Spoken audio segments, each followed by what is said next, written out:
नमस्ते बच्चों, आज हम आपको पढ़ाने जा रहे हैं 7th क्लास का 13वां पाठ, जिसका नाम है एक तिनका। लेखक है अयोध्या सिंह उपाध्याय या हरिऔध। हरिऔध इनका निकनेम है, उपनाम है। हरिऔध के नाम से ये प्रसिद्ध है।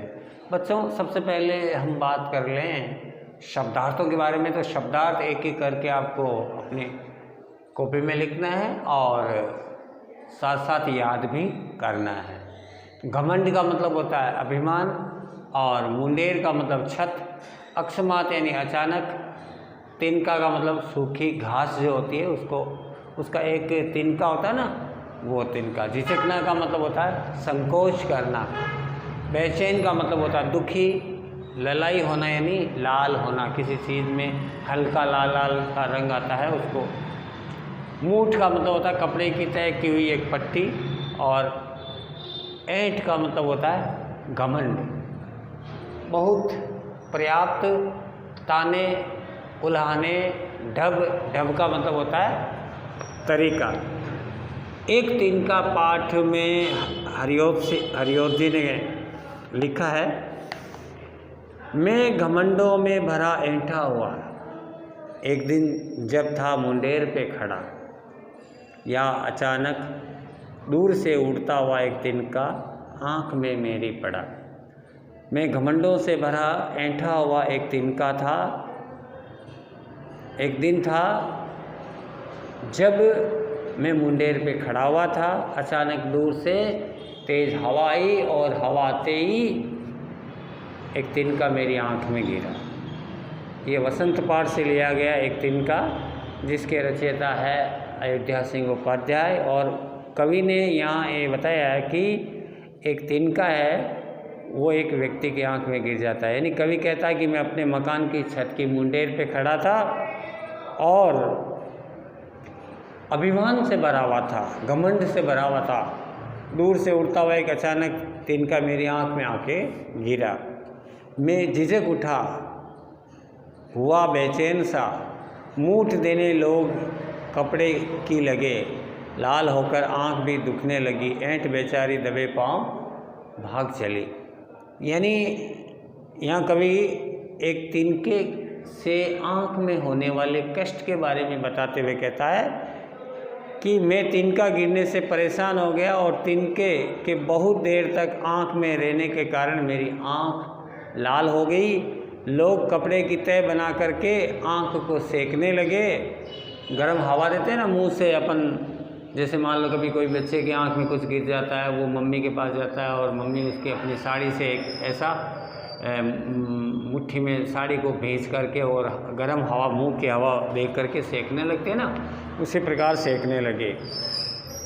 उस छोटे से तिनके ने मेरा सारा का सारा अभिमान है वो गायब कर दिया। जब किसी ढब से निकला तिनका गया, ऐंठता तो इसलिए इतना रहा, तब समझ में ये मुझे ताने दिए, एक तिनका बहुत है मेरे लिए। यहाँ घमंड को चूर करने के लिए एक तिनका भी काफ़ी है। लेखक यहाँ हमको ये बताना चाहता है। लेखक कहता है, जब लोगों की भरसक कोशिशों से किसी तरह से आँखों में से तिनका जब निकल गया, तो मुझे ये ज्ञात हुआ कि मेरे ज्ञान ने मुझे सचेत किया कि तू किस बात पर घमंड कर रहा था, किस बात का तुझे अभिमान है। तेरे घमंड को चूर करने के लिए तो बस एक तिनका ही काफ़ी है।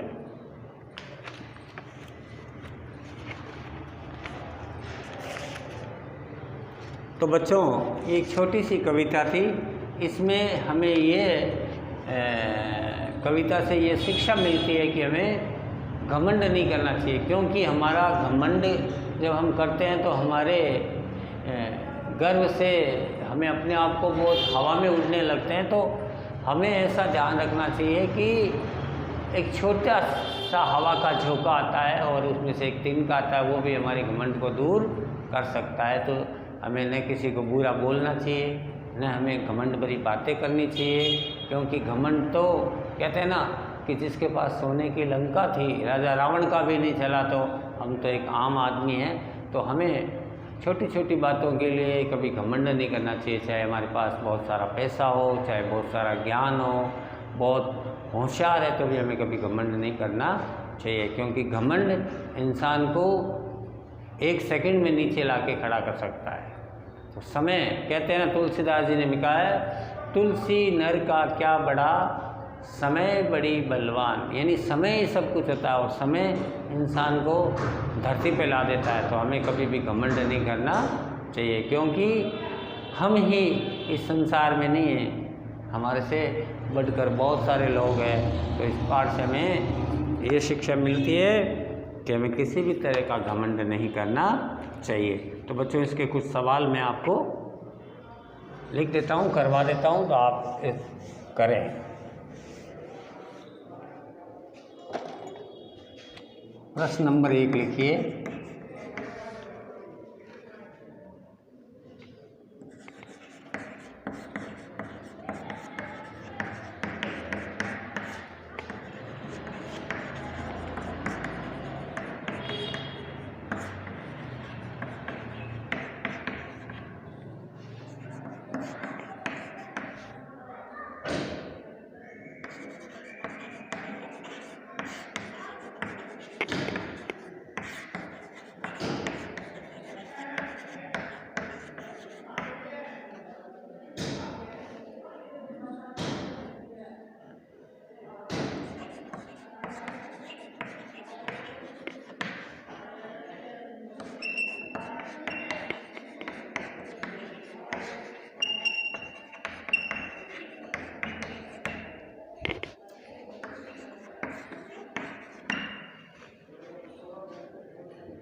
एक बार मैं पुनः ये सभी प्रश्न दोहरा देता हूँ, आप ध्यान से नोट कर लें। हमारा पहला प्रश्न है, दूर से उड़ता हुआ कौन आया। दूर से उड़ता हुआ कौन आया, ठीक है। हमारा दूसरा प्रश्न है, अपनी मकान की मुंडेर पर घमंड में कौन खड़ा था। अपनी मकान की मुंडेर पर घमंड में कौन खड़ा था। फिर तीसरा, उड़ता हुआ तिनका कहाँ आकर गिरा। उड़ता हुआ तिनका कहाँ आकर गिरा।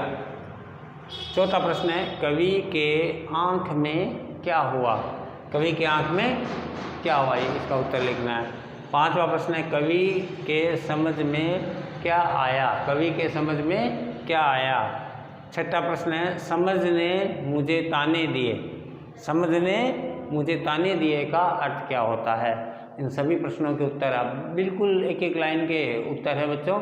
आप इस पाठ को ध्यान से पढ़िए और इस प्रश्नों के उत्तर लिखिए। अगले वीडियो में हम इसी पाठ के प्रश्नोत्तर आपको देंगे।